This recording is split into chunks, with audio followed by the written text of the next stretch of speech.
Hello student, आज हम आपको लर्निंग के नेक्स्ट 3 पार्ट्स के विषय में बताएंगे। Third part of learning is अधिगम को प्रभावित करने वाले कारक, influencing factors of learning.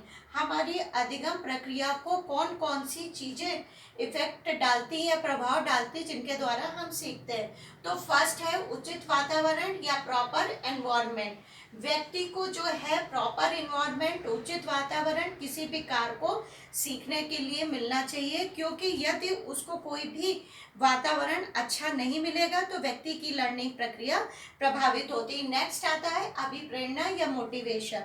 Motivation जो है परिवार के द्वारा, समाज के द्वारा और स्कूल में टीचर्स के द्वारा बच्चे को मोटिवेट करने के लिए किया जाता है। जब तक हमको किसी चीज के प्रति क्रिया करने के लिए मोटिवेशन नहीं मिलेगा तो हम उस क्रिया को करने के लिए तत्पर नहीं होंगे। नेक्स्ट आता है स्वास्थ्य। स्वास्थ्य जो है किसी भी चीज को सीखने में बाधा उत्पन्न करता है। यदि अगर व्यक्ति का स्वास्थ्य अच्छा नहीं होगा तो वो कार्य नहीं कर सकता है।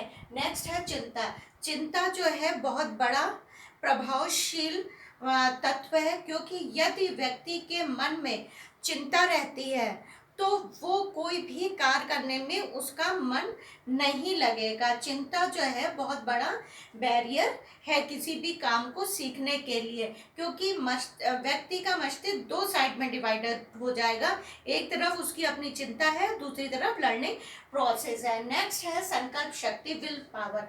विल पावर का स्ट्रॉन्ग होना अति आवश्यक है। जैसे आपने एक कहानी में या पुराने उसमें सुना था, जो मनु का बेटा था ध्रुव, उसके अंदर भगवान विष्णु को प्राप्त करने की इतनी प्रबल इच्छा थी कि उसने इतना दृढ़ संकल्प किया, भगवान विष्णु को प्राप्त कर लिया। इतनी बाधाएं उत्पन्न होने के बाद भी वो अपने दृढ़ संकल्प से नहीं हटा। इसलिए हमको कोई भी चीज को सीखने के लिए दृढ़ संकल्प होना अति आवश्यक है। नेक्स्ट है परिपक्वता, maturity. Maturity is the biggest factor in the learning process, क्योंकि यदि लर्निंग कर रहे हो और मेरी एज 18 साल है लेकिन मेरी बुद्धि कम है, और हम कम बुद्धि से 18 साल में जो चीज़ सीखना है वो मैं नहीं सीख पा रही हूँ, इसलिए मैच्योरिटी बहुत ज़रूरी। बहुत से छोटे बच्चों में भी क्या कहते हैं, मैच्योरिटी होती है, वो बड़ों की तरह बात करते हैं। बहुत से जो बड़े लोग होते हैं उनमें चाइल्डिश ही बातें करने की हैबिट होती है। तो अपनी एज के अनुसार मैच्योरिटी डेवलप करना भी ये एक लर्निंग प्रोसेस के लिए प्रभावशाली तत्व है। नेक्स्ट है क्रिया का समय, वर्किंग आवर्स। हमारे वर्किंग आवर्स क्या है, ज़्यादा है, कम है या बहुत ज़्यादा है, जो कि हमारी क्रिया को, लर्निंग को प्रभावित करते हैं।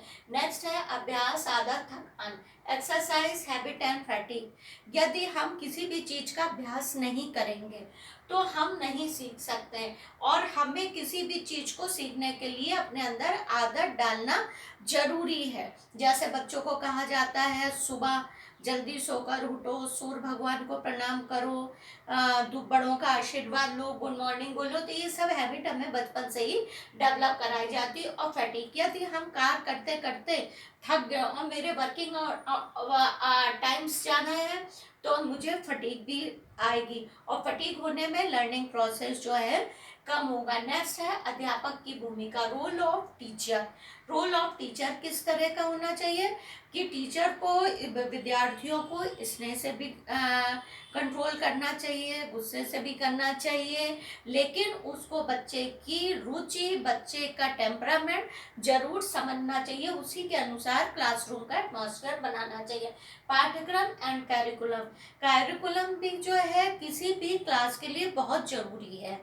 यदि पाठ्यक्रम लचीला नहीं होगा, लचीले का मतलब है फ्लेक्सिबिलिटी होना चाहिए, कि कोई सब्जेक्ट जो है इजी हो पेपर, कोई सब्जेक्ट जो है डिफिकल्ट हो, और उसको इस क्रम में लगाया जाए कि बच्चे का इंटरेस्ट लर्निंग प्रोसेस में बना रहे। नेक्स्ट है अधिगम प्रक्रिया, लर्निंग प्रोसेस। इन सारे 10 पॉइंट्स को लेके हम लास्ट में लर्निंग प्रोसेस में पहुंचते। जब ये सारी चीजें हमारे अंदर प्रॉपर तरीके से होंगी तब हम लर्निंग प्रोसेस, अधिगम प्रक्रिया को सुचारू रूप से कर सकते हैं। Thank you. नेक्स्ट हम आगे नेक्स्ट एपिसोड में लर्निंग का बताएंगे।